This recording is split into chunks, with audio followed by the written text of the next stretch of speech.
Car and Driver ranks the 2023 Jeep Gladiator as fourth in the mid-size truck market. That means it only narrowly ekes out the Honda Ridgeline. And I think we can all agree that pretty much the Honda Ridgeline is like the worst truck that was ever built. Now there's a lot of criticisms. And first and foremost is going to be price point to package.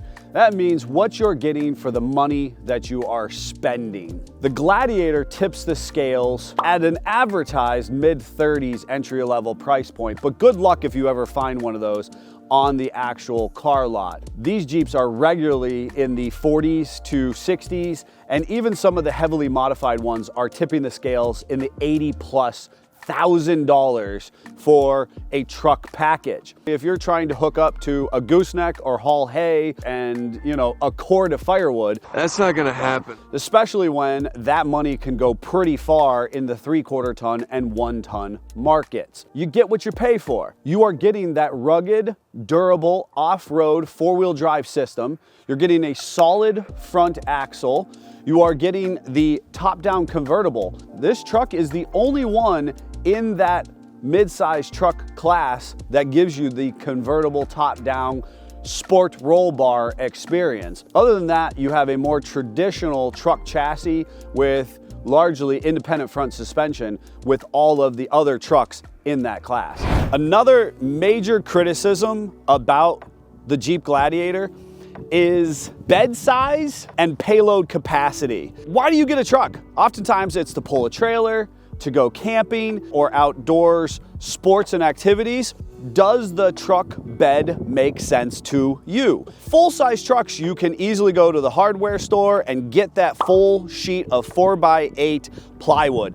For the dawn of ages, that has been the measure of whether or not a truck is worthy of the insignia of being called a truck. I want to be able to carry all the stuff in the bed of the truck. But when it comes to the Gladiator, we can't really do that. Now this Jeep here has what I like to call the Conestoga wagon cover, which is pretty cool and does help extend some of that capacity.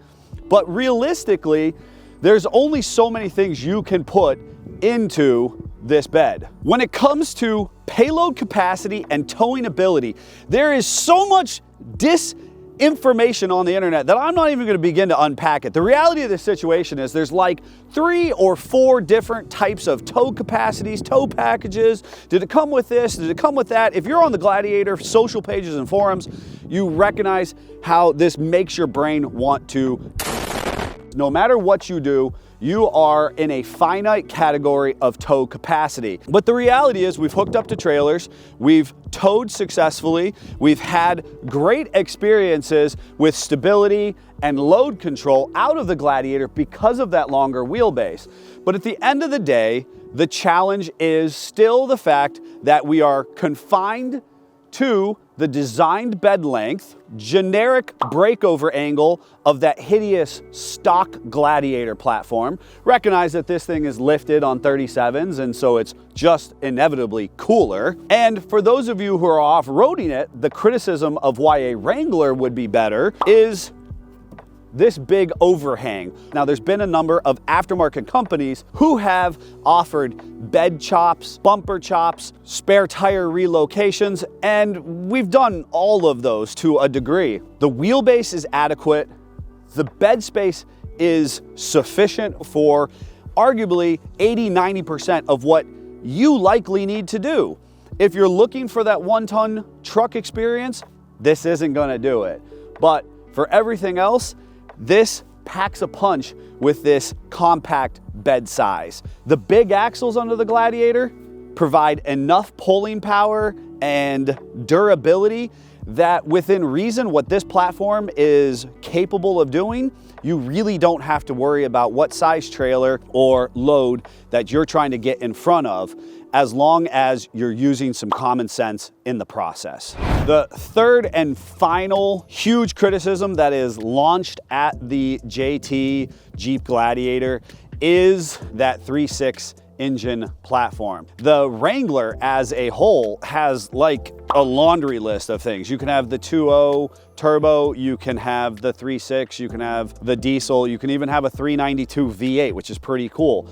And then that's not even to mention all of the different E-assist and the 4xe and hybrid options that are available in the Wrangler platform. The engine as a whole is actually pretty darn good, but in the grand scheme of trucks, it's not a V8, it's not a fire-breathing diesel, it's not particularly good for fuel economy. Are these things actually that important to you as a truck owner or a Jeep truck owner? Realistically, this is a great power to weight ratio, an appropriate torque band. When you do get to bigger tires and more heavy modifications, you can re-gear. There's a myriad of products available in the aftermarket that will allow you to release a few more horse-purs out of this engine platform for this application. It's a good fit and it's a robust engine.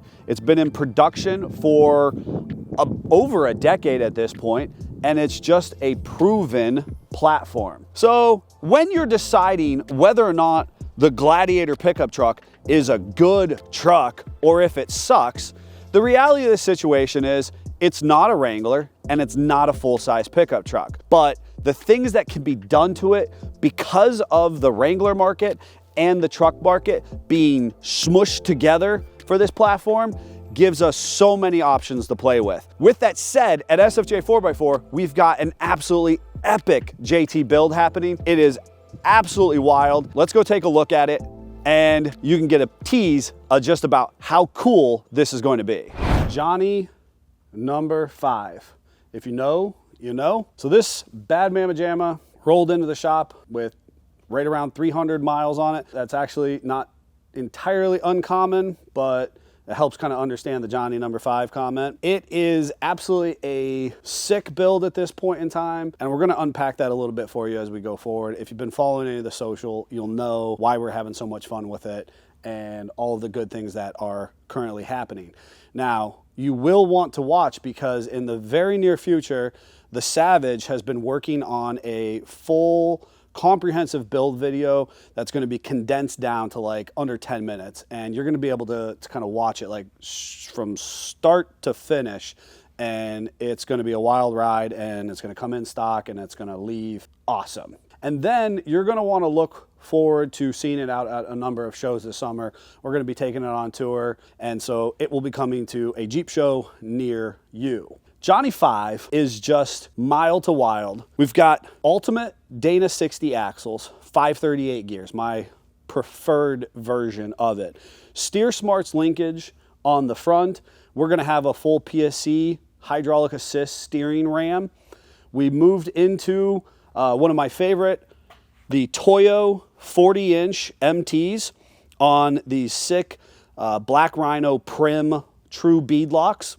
Love that candy apple red, really kind of pops off the Jeep. You can see the gravity light bar and the A-pillar lights, all from KC. We'll actually be using a lot of Nacho lights as well on this setup.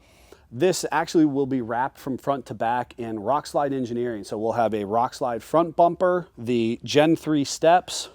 We have the Rockslide rear bumper on the Jeep already. And brand new this year is the Rockslide rack with flip-up sides that'll be here. You can see the deck system is in place. Underneath this deck system, I'm super proud of our work here. Our lead performance builder, Greg, has done a fantastic job of hiding an onboard air system in this Jeep.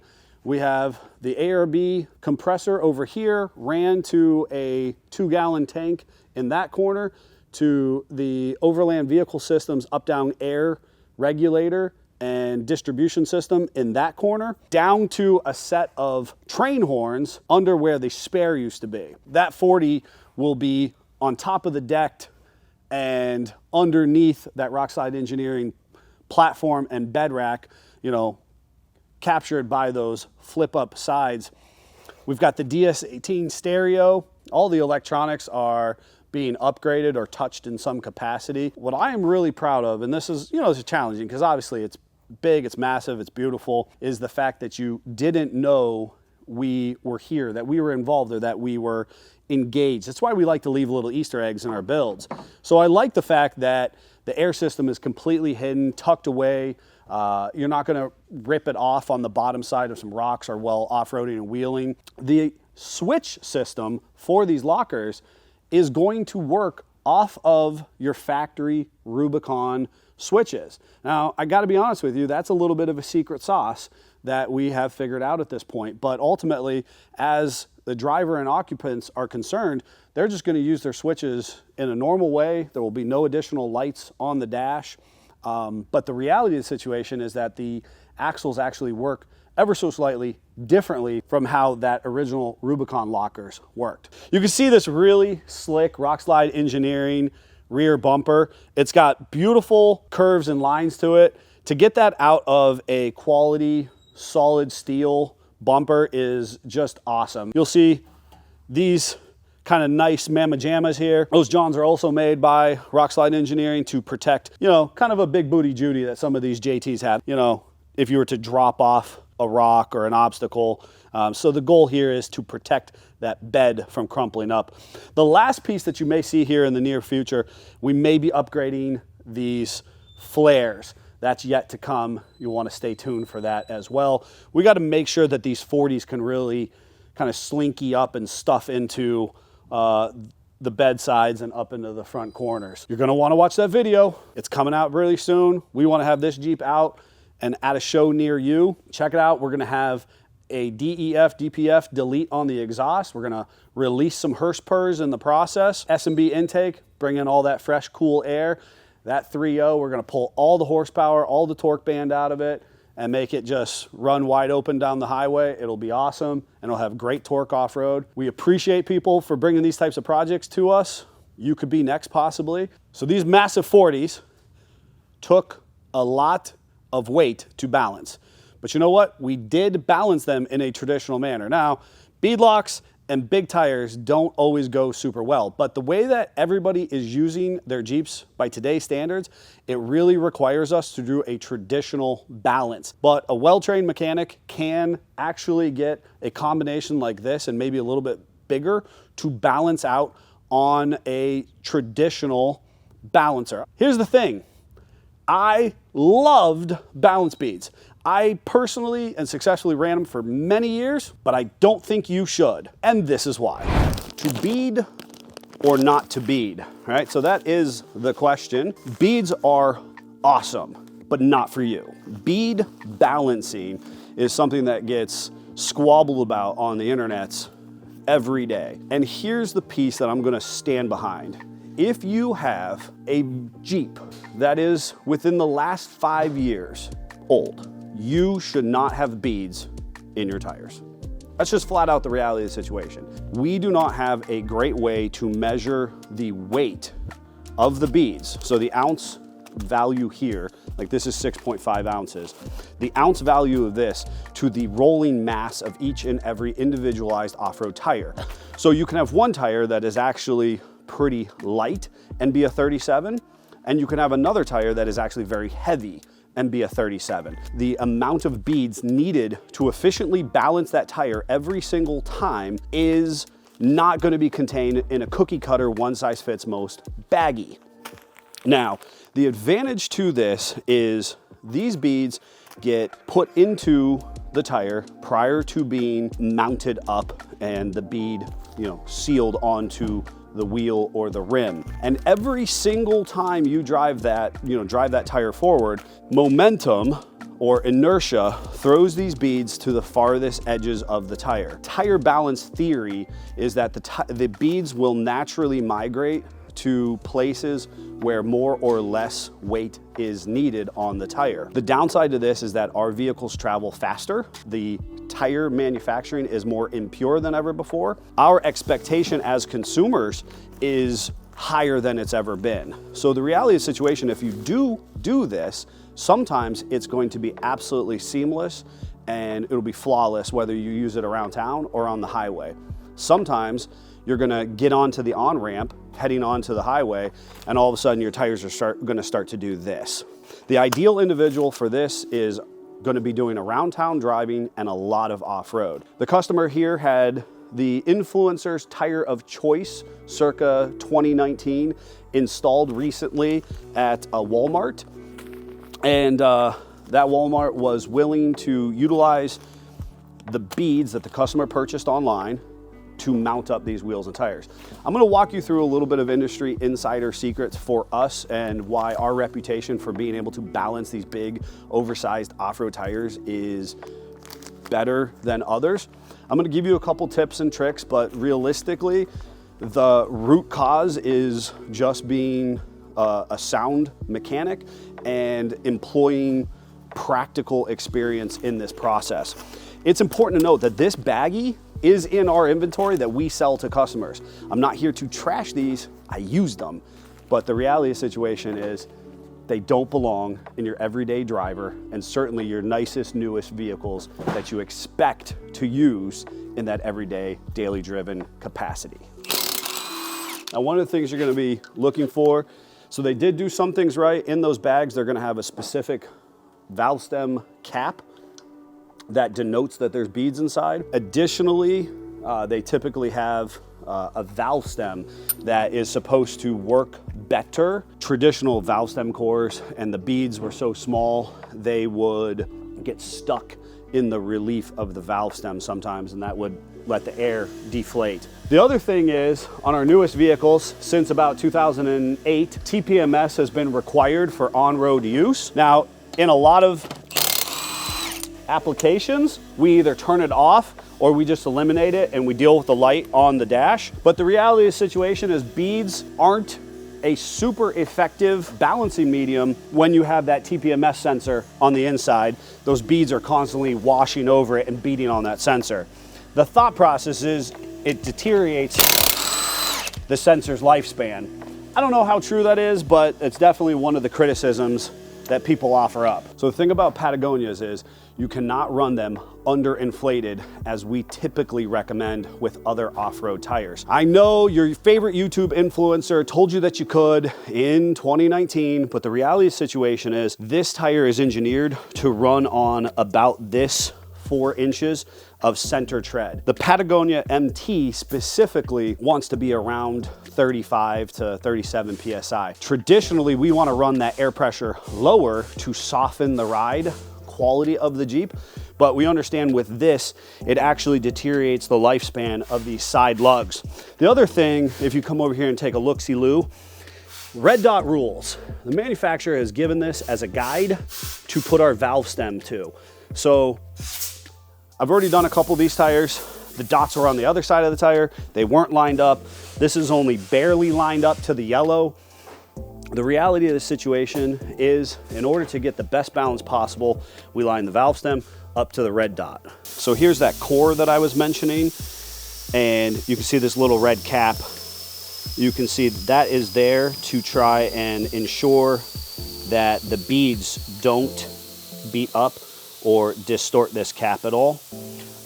And we're gonna go ahead and eliminate this for the customer himself, but you might think those look cute and fun. The big thing is, inside there, this is an aluminum cap.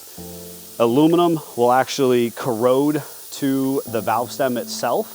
So if you are using this in your off-road rig, you want to throw a little bit of fluid film onto the threads so to try to eliminate some of the bimetal corrosion that will happen naturally in this. Like I mentioned, we do all of this kind of in the old school fashion. Now there's definitely, you get more old school, but all the extra arms and hydraulics and all that kind of cattywampus stuff. To this point, our reputation is based on just sound, mechanical ability to understand what we're doing and how we're doing it. So that's what you're gonna see.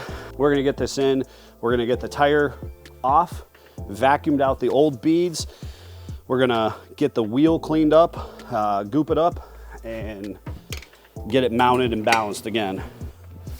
So now you can really start to see the beads. Here's my frustration with these. Now, customers' complaint was that they were running on the highway, and every once in a while it would just be violent shakes. Sometimes it'd be smooth as glass. Here's the thing, stop being lazy. These technicians. Stop being lazy. Check this out. So they take the bag. What ends up happening, the old school thought was that you could just throw this bag in and the bag would eventually break open. The reality of the situation is it doesn't happen in the time necessary for that new and that nice of a on and off-road vehicle to get all of the bead material out. So here we are, we've got a few hundred miles on this particular one, and you can actually see that we have a few beads left in that bag. We can surmise that at one point in time, there was probably that many beads, or maybe even this many beads stuck in that bag, and they weren't working their way out. The other thing is you get in there and you can actually see, now we've got like rubber flashing. I gotta tell you, that's actually probably flashing left over from the molding of the tire itself. What that tells me is that that was probably hanging on in there, and those beads, as they kind of spin around at highway speeds, are beating on the inside of the tire sufficiently that they ripped off that rubber flashing in the process. You're doomed out of the box to get a good balance out of this on a daily driven vehicle if you don't even empty the bag into the tire appropriately in the first place. All right, that's one of the big challenges, is those beads stick to everything, and you gotta try and get, 99% of them out, because otherwise they'll mess with your balance going forward. Now, the one thing that the Walmart did do that mounted these up is they did use a level of the adhesive. So that's pretty decent. These wheels are new, only a few hundred miles. If this was an older set, we would actually take our grinder wire wheel and clean up the bead mount surface.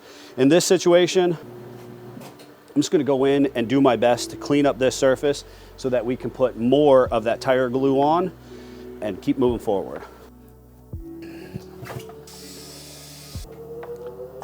We're good on this one. We're gonna keep on rocking on this truck. It's gonna be tight and right and perfect for our customer when we're done with this.